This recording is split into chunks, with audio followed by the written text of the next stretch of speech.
I'm Natalia Lobach, and this is Change Course.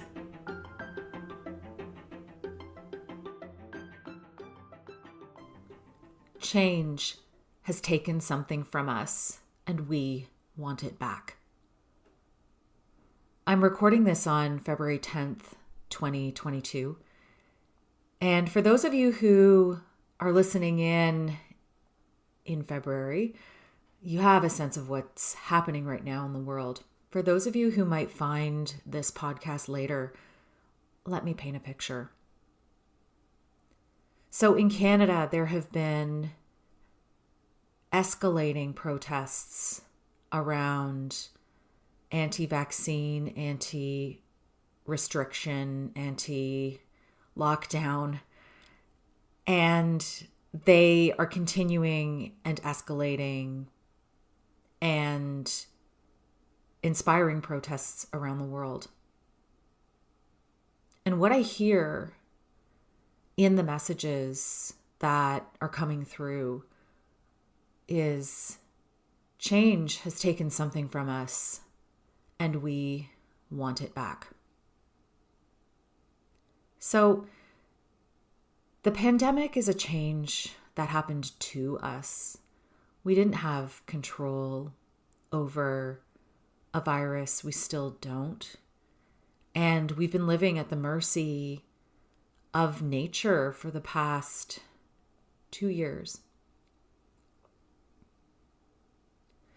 It's really important in understanding when change happens to us that there is that loss of control, that loss of power.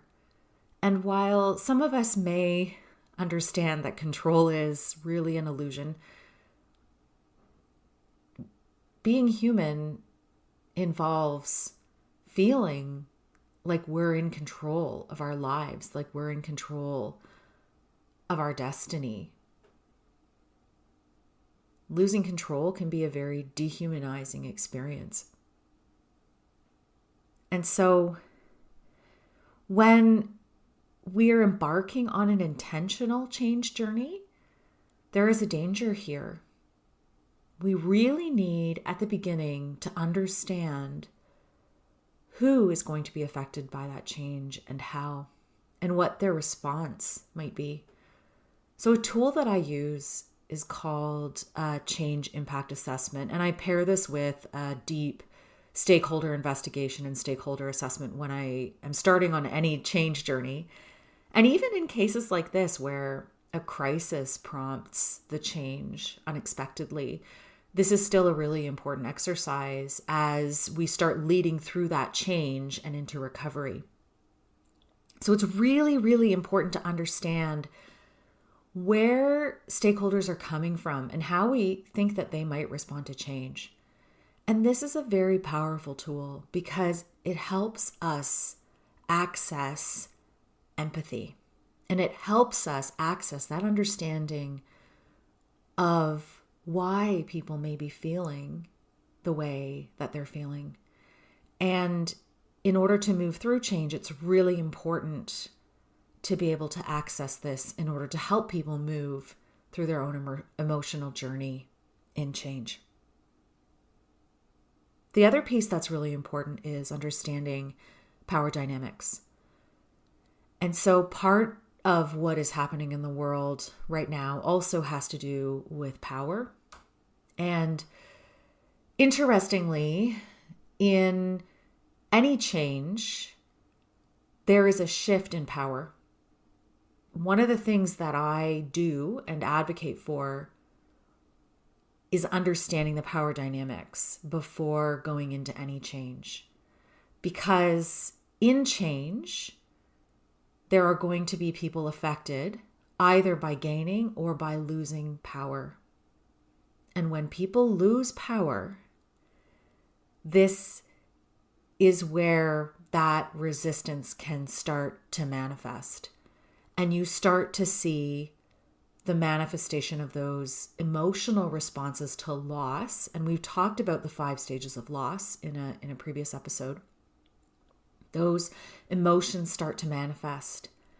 depending on the type of group that you have, you're going to see those emotions coming forward, like sadness, like depression. And for this particular demographic, the emotion that we most often see in a loss of power is anger.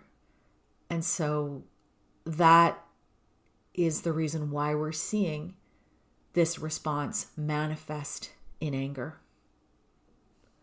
Something else about the loss of power is having to do with the massive social change that we're going through as well. And so, in addition to this environment of thinking about personal choice and self-determination around vaccines, around pandemic behaviors and restrictions, we also have the juxtaposition of a massive social change that has occurred. And what has been happening in this social change is that marginalized voices that we haven't heard from previously, voices that were oppressed, are rising in prominence. But what happens in a situation like that is that there is, as you increase inequality, there are groups that lose power. So I want to share this quote. When you're accustomed to privilege, equality feels like oppression. Now, I looked everywhere and I'm trying to attribute this quote, but I can't find the attribution. This has been flying around everywhere. And in a lot of ways, it's really true, because when you are accustomed to having power, you're accustomed to having privilege, all of a sudden equality feels like a loss of power, because it is. So I was meditating on this week, and I pulled up a great essay by Doug Mutter, The Daily Shift. The Weekly Sift, sorry. Doug Mutter, The Weekly Sift. He's from New Hampshire, which is the live free or die state, which kind of made me laugh a little bit. And he wrote in 2012 this great essay on the distress of the privileged. So he talks a lot about this idea of when privilege is being lost, that there is an experience of distress. The interesting thing is that he talks about how to address it. And there is a lot of truth in what he says. Empathy is really important here. Listening to those emotions of other people is really important, because the emotional experiences are valid. They're real. At the same time, though, we can't go back. It's not a negotiation. We have a right to feel the emotions we feel as a result of change. But it doesn't mean we get to return power and privilege, because more equality is better for everyone. But again, it does make some people feel like change has taken something from us and we want it back. The slogan, "Make whatever great again," is an excellent example of that sentiment. It's important to remember where we are in this change. It is 2 years since this pandemic started. It's nearing 80% vaccination uptake here in Canada. And that's pretty typical. I mean, we've talked about the adoption curve by Rogers, diffusion of innovation. This is where we would expect to be. We've done pretty well.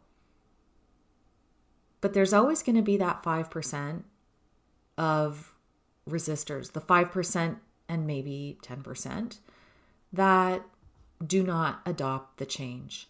And as I've mentioned in previous episodes, This is a choice. This is a choice. Self-determination and being able to make choices is really important. However, choice can come with consequences. Part of the challenge that we have is in Canada, we've actually done fairly well, but we are a bit more of a collectivist society than our southern neighbors. So in the US, where there has been a rolling back of restrictions, a return to quote unquote normalcy, the US is experiencing a death toll of almost 1 million of their citizens. In Canada, we've not experienced that. But at the same time, what this means is that many of the people who are protesting and angry right now have not experienced the pain of loss.